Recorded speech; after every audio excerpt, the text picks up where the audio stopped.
Tere! See, mida te just kuulsite, on flööt. Ja mina olen Kati Uuspõld.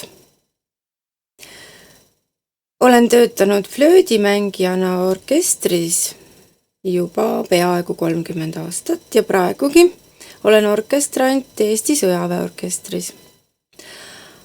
Aga algavast õppeaastast võib minu juurde flööti õppima tulla Lihulasse muusika- ja kunstikooli. Tule minuga mängima!